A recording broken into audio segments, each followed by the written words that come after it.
sa kanya'y mag-iisa.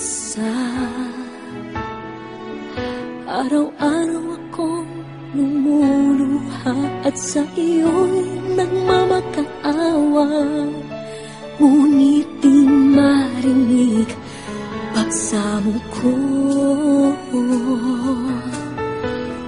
Bakit pa ba nagkagawa upang saktan ang isang tulad ko na labis na nagmamahal?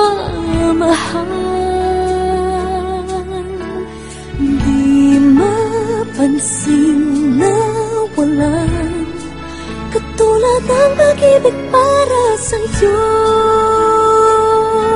na alay ko. Bakit ako ngayon'y